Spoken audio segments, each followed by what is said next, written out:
E aí, minha irmãzinha, meu irmãozinho, passageiros de carros por aplicativos, tudo bem com vocês? Bom dia, boa tarde, boa noite, boa madrugada. Esse vídeo é para você, passageiro. Eu tenho escutado aqui diariamente queixas e mais queixas e mais queixas dos outros motoristas. Como eu já disse uma vez, acho que é porque eu sou velho, as pessoas entendem que eu tenho alguma satisfação para dar disso daí. Quando eu posso, eu dou alguma justificativa que eu acho crível, que eu acho pontual e que tem tudo a ver com o contexto. E quando eu não tenho, eu não dou. Eu falo, dona, a senhora vai ter que comunicar isso para a Uber, a senhora conversa lá que eles é que vão dizer o que está acontecendo para a senhora, tá bom? E dentre as queixas, eu selecionei 3, que são as mais recorrentes. Eu chego a escutar às vezes 2, 3 vezes no mesmo dia essas queixas. A detentora na frente delas todas é: demora para o motorista vir te buscar, ou melhor, aceitar a tua corrida. Tem gente que fala, nossa, motorista, veja aqui, tem 6 carros, tem 8 carros, chegou a ter 11 carros e demora para aceitar. Pô, o que está havendo? Bem, vou falar para você agora, passageiro. O que está havendo é, abro aspas, patifaria da dona Uber, fecho aspas. E por quê? A Uber, ela inaugurou em 2021 uma ferramenta chamada U-Matrix. Estou colocando na tela para vocês. Esse U-Matrix, o que é? É uma ferramenta de inteligência artificial que ela força você, passageiro, a pagar mais para você ter a mesma corrida e obriga o motorista a aceitar menos pelo trabalho dele. Por quê? Para ela engordar a margem dela, para ela criar mais uma gordurinha para ela. Então o que acontece? Os motoristas, depois de um tempo, ela adora motoristas novos, mas mesmo depois de um tempo, o motorista novo vê que ele não está ganhando tudo isso, ele começa a ficar mais crítico, ele começa a ficar mais intenso ali na atenção para poder ver o que está mandando para ele. O que acontece? Chegou uma corrida, ele vê lá, 4 quilômetros entre pegar o passageiro e levar, ela está pagando 5,88. Ele não vai? Ele vê uma outra corrida lá de R$8, ele com 2,8 km para buscar o passageiro e mais 5,1.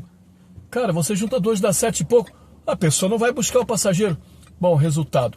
Isso daí demanda em uma demora para alguém aceitar a corrida. Tá? Então, esta é a causa dos motoristas estarem demorando para aceitar as corridas de vocês, passageiros. É que é muito ruim. Nós aqui temos que fazer no mínimo, mas no mínimo do mínimo, R$1,50 o quilômetro rodado. Quando as corridas são abaixo disso, a gente não pega. E aí fica nesse rolo. Aí ela vai testando com esse U-Matrix. Ela joga o preço lá embaixo, aí ela passa por 4 motoristas, não aceita, ela vai e sobe uma mixariazinha. Aí depois o que acontece? Continua não aceitando, ela vai sobre outra mixariazinha. E assim, acaba demorando. Por quê? Porque tem motorista que é o seguinte, ele não me interessa, ele já vai lá, aperta no xizinho e acaba o problema. Ela já passa para outro. Mas e quando o cara fica esperando lá, dá o tempo todinho? Que tem motorista que é sacana também, ele vê que a empresa está sacaneando, ele deixa tocar até a última vez lá. E aí, para o outro também fizer isso, acaba esticando o tempo. Tá? Entende o conceito de linha do tempo? Quando atende rápido, a linha do tempo vem para trás. Quando atende lento ou não atende e deixa tocar até o fim, a linha do tempo vai para frente, certo? Agora vamos para a segunda queixa. Cancelamentos em supermercados, loja de material de construção e lojas de departamento, loja tipo assim, onde vende televisão, geladeira, fogão, essas coisas todas. Aí nós temos mais uma patifaria da dona Uber. Por quê? Vamos lá, supermercado Extra da Rua das Couves 235. Ela passa para o motorista que o passageiro está a X quilômetro, vai ganhar tanto na corrida, na Rua das Couves 235. O motorista vai para lá. Só que o que acontece? Quando ele está chegando lá, que ele junta pé com pé e lé com lé, o que ele vê? Que é o supermercado. Aí ele simplesmente vai lá e cancela a corrida. E ele está errado? Não. Por quê? Porque não é o que foi passado. A própria Uber sabe que já um diretor dela uma vez falou que os passageiros estavam reclamando muito. Ele falou que ele não pode obrigar o motorista a entrar em condomínio, ele não pode obrigar o motorista a entrar em supermercado, ele não pode obrigar o motorista a entrar em favela. Então, Ela não pode fazer nada nesse caso. Não gosta de ir, pô. E é um direito dele, até porque a própria Constituição Federal assegura pra gente, no seu artigo 5º, inciso 2º, o seguinte, abro aspas, nenhum brasileiro é obrigado a fazer ou deixar de fazer alguma coisa, senão por força de lei. Fecho aspas. Como não existe na Constituição, no Código Penal, no Código Civil, no Código de Defesa do Consumidor, em nenhum lugar existe uma lei, um artigo, uma linha, um parágrafo dizendo que motorista de aplicativo tem que entrar em supermercado, tem que trazer todas as compras das lojas de material de construção, tem que trazer todas as televisões, aí, inclusive as de 80 polegadas que estão na loja 100, dentro do carro dele. Como não tem o motorista, não faz. Outra coisa aqui também. A dificuldade que vocês têm, no caso essa é a terceira que acho que eu mais ouço, que é a dificuldade que vocês têm, vocês que moram em locais afastados, periferia da cidade, de conseguir carro para levar vocês lá. Veja bem você, passageiro. O carro da gente, ele dá custo até parado. O meu carro lá na garagem, se eu ficar sem usar ele um mês, ele me dá gasto. Sabe qual gasto? 365 avos de IPVA, 365 avos do licenciamento, 365 avos do seguro obrigatório e mais outras despesinhas lá. Ou seja, o carro dá gasto. E quando você roda ele, ele dá mais gastos ainda. Então, você mora numa periferia lá na comunidade do Arrozal. Aqui é a parte urbana da cidade, aí pega uma estradinha e vai lá para essa comunidade do Arrozal lá, 5 quilômetros. Só que essa é uma comunidade onde as pessoas não têm um bom poder aquisitivo. Geralmente elas vêm para a cidade de ônibus e voltam com alguma mercadoria, alguma coisa, elas voltam de aplicativos. Aí o que acontece? O motorista vai para lá e não tem corrida para ele voltar. E a nossa lógica aqui do serviço de aplicativo é uma corrida encadeada na outra, uma corrida feita, uma corrida atrás da outra. Por quê? Porque a remuneração é baixa, muito baixa. Então não compensa para a gente, para a periferia. Eu sinto muito de coração que você só teve dinheiro para comprar uma casa lá na periferia ou que você só pode pagar o aluguel de uma casa lá na periferia. Porque eu, infelizmente, não vou pagar para você ir para lá, cara. Porque quando eu levo alguém numa periferia, eu volto vazio. E aquela gordurinha, aquele pouquinho, não chega nem a ser gordura, aquela mixariazinha que sobrou, eu gasto em combustível na volta, porque carro não é só combustível. Quando eu volto desgastando pneu, pastilha de freio, a quilometragem da vela, a quilometragem do óleo do motor, a quilometragem do óleo do câmbio, a quilometragem do filtro de óleo do motor, a quilometragem do filtro de ar. Tudo isso eu volto gastando. Que todos vocês, quando olham o carro, enxergam o carro como uma coisa só. Mas ele é cheio de coisinha aqui dentro para você comprar e pagar. Tá? Então, a gente vê vocês com um destino longe, a gente não faz. Não é porque nós somos maus, é porque a remuneração não compensa. Infelizmente, passageiro, tudo neste mundo hoje é dinheiro. Tudo é dinheiro, cara. Hoje em dia, até o amor vale dinheiro também. Eu me lembro de uma novela que teve aí, se não me engano foi aquela que Rei Sou Eu, que a personagem da Joana Fon fala para a personagem daquela lá, acho que era Lindinês até, né, o nome dela, ela fala assim, que o cara lá, que era o Edson Celari, era um cara rico, bem situado, né, aí a Lindinês fala assim para ela, tia, mas dinheiro não compra o amor. Aí ela fala assim, a Joana Fon fala assim, mas aumenta muito as possibilidades. E é verdade. Já vi muita gente que não estava apaixonada, mas quando descobriu o cos da outra pessoa, não vou dizer que pintou paixão, mas já começou a pintar uma afinidade. Então, o que acontece é isso. Eu fico triste por você ter conseguido comprar uma casinha lá na periferia, mas eu e vários outros motoristas não temos que pagar para te levar lá. Porque quando você vai num lugar desse, na realidade, a gente já paga metade do serviço.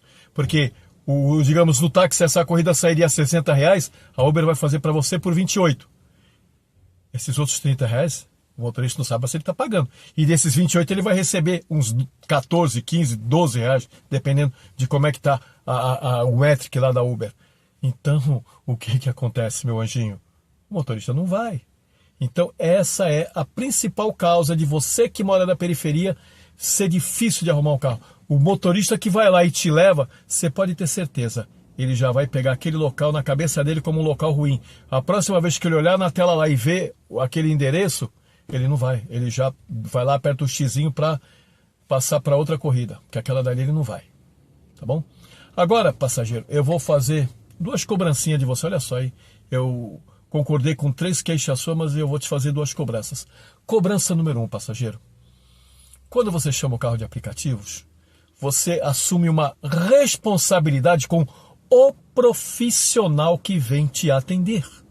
O profissional que vem te atender, ele vai parar na tua porta. Se for uma rua que nessa daqui, ó, você deve estar olhando aí já nos vídeos atrás, não passou nenhum carro até agora. Acho que passou um aqui. Uma rua dessa ficar esperando você na porta, de boa, tranquilo. Mas e quando é uma rua movimentada? E quando é uma avenida? E quando é uma avenida e onde você tem que parar é o corredor de ônibus. E você fica lá em cima, lá no seu apartamento, mandando mensagem, já estou descendo, já estou chegando. E não chega nunca. Aí depois, quando você chega embaixo, você fica bravinho, porque o motorista foi embora. Porque ele não vai ficar ali para se expor à multa, meu bem. Às vezes eu estou aqui, eu estou esperando o passageiro, eu estou aqui, no retrovisor e aqui. Eu vejo uma perua da CET, que elas têm uma pintura bem diferenciada, o que eu faço? Já dou na partida ligada primeiro e vou, velho. Por quê? Porque se eu ficar ali, ele vai encostar atrás de mim e fazer... Eu já tô multado, ele só tá fazendo assim... para eu sair, porque ele já anotou a minha placa, cara. E aí, por causa de uma corrida de R$7, eu vou pagar uma multa de 130. Que, aliás, a maioria das pessoas que demoram são corridas pequenas. Hoje eu peguei uma que eu esperei 4 minutos, porque eu estava num bairro ruim e era uma corrida de 1,5 km, cara. A mulher, 4 minutos, pode dizer, foram 6 minutos, porque além dos 2 minutos da Uber, a mulher ainda me fez esperar mais. Demorou 6 minutos para chegar no carro, mas como eu não queria sair dali sem ganhar o meu dinheiro, eu esperei a mulher. Mas eu dei nota baixa para ela e avisei para a Uber, demora para chegar ao embarque no veículo. Porque, passageiro, quando você chama o carro, você já tem que estar pronto. Você não tem que estar terminando de se maquiar, você não tem que estar aqui discutindo com um filho de 3, 4 anos de idade, você não tem que estar discutindo com o marido, você não tem que estar vendo o último capítulo, o último segmento da novela. Por quê? Porque está um profissional lá embaixo te esperando. Ele pode ser prejudicado por causa desse teu descuidinho, dessa sua pequena excentricidade. Só chama o carro depois que você terminar de passar o rímel, o batom, o diabo 4. Só chama o carro depois que você for mãe de verdade, porque hoje nós temos um bando de mãe bananas, que o filho é que manda nela, criança de 3, 4... Ai, filhinho, o tio Uber já tá lá embaixo. Ai, filhinho, vambora, senão o tio Uber vai deixar a gente aqui, ele vai embora. Quer dizer... Você, mãe, não é autoridade na frente do teu filho, dentro da tua casa. Você tem que colocar um terceiro para que a criança entenda que esse terceiro está lá. E ela, tá tudo bem, eu vou para lá para não fazer o cara ficar esperando. Porque a criança, mesmo com 3, 4 anos, ela entende isso. Ela entende que ela está prejudicando uma pessoa lá fora. Só que você, mãe, não entende. Mãe, eu vou te contar uma história, você tem que ser mãe, cara. Quem é que trouxe? Foi você que trouxe o filho ou o filho que te trouxe? Foi você que trouxe o filho, né? Então, você tem que passar valores para ele. E um dos valores é que, quando você fala uma coisa, você cumpre. Quando você chama um carro, olha, motorista, vem aqui, a Uber me dá 2 minutos, eu vou estar aí para pegar o carro com você. Às vezes o motorista demora 5, 6, 8 minutos para chegar e a passageira ainda demora mais 5, 6. Meu, é brincadeira, passageira. Porque sim, as campeões, eu sou um cara muito estatístico, eu sou aposentado da área de manutenção, e se tem uma coisa que a gente cuida muito de manutenção é a estatística. E eu sou muito estatístico. De cada 10 passageiras que eu vou buscar, 8 me dão problema com pontualidade. 8. E dessas 8, 6 estão com crianças pequenas. Isso significa o quê? Que elas não sabem serem mães. Quer dizer, o teu filho que te controla, o teu filho que manda em você, na hora que você falou, ó, fulano, é o seguinte, ó, eu já tô me arrumando aqui, você já tá vestido, vambora. Começou a fazer birra, pega o danado pela mão e sai arrastando. Mas não, você fica tentando convencer ele. E várias mães já falaram para mim, só quando falou que o tio Uber estava aqui embaixo esperando e que ele ia poder ir embora e eles iam ficar sem carro, que a criança se dignou a concordar com a mãe de vir. Então, tá faltando liderança para você, mãe. Trate de ser líder do teu filho, ou então quando ele tiver com 14, 15 anos, ele vai estar dando tapa na tua cara. E aí tu vai saber, meu Deus, onde foi que eu errei? Você errou quando você não foi líder, você errou quando você não impôs a tua vontade, você errou quando você não deu deveres para ele. Eu não sou psicólogo, não sou antropólogo, mas é isso daí, tá? Eu recebi todos esses ensinamentos quando eu era criança e tô aqui, ó. 68 anos. Não morri. Tô bem de saúde, tô tranquilo.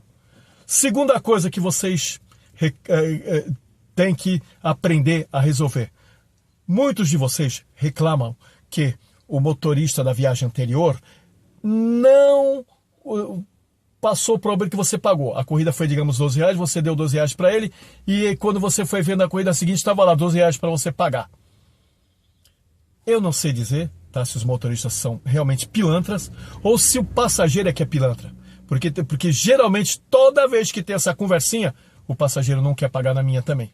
Ah, motorista, dá para deixar para outra? Aí será que na outra viagem ele não vai também falar para a mesma coisa para outro motorista que ele pagou na outra viagem e o motorista não repassou para a Uber? Então, passageiro, a Uber agora ela criou, graças ao bom Deus eu agradeço, um expedientezinho para você dizer que se você está pagando R$0, ou seja, não está pagando nada ou não. Quando eu ponho aqui no meu aplicativo outro valor, eu vou lá, clico nele e aí aparece para mim colocar o valor. Eu coloco 0,00. E aí já imediatamente aparece uma segunda tela. Estamos enviando para o passageiro um comunicado para ele confirmar que ele está pagando zero. Avise-o. Eu aviso. Principalmente as mulheres desconversam. Ah, não, porque... Falei, dona, por favor, aceita aí que a senhora está pagando R$0 para o Uber poder me liberar a corrida aqui. Muitas vezes eu tenho que, a passageira sai de porta fora, eu tenho que ir lá, colocar um outro meio e aí escolher a opção que o passageiro foi embora. Ou seja, estava avoado e se mandou e acabou não pagando. Por quê? Porque vocês não são responsáveis. Se você não quer pagar, se você não pode pagar, ou se o motorista não tem como receber, o que custa você apertar o botãozinho lá?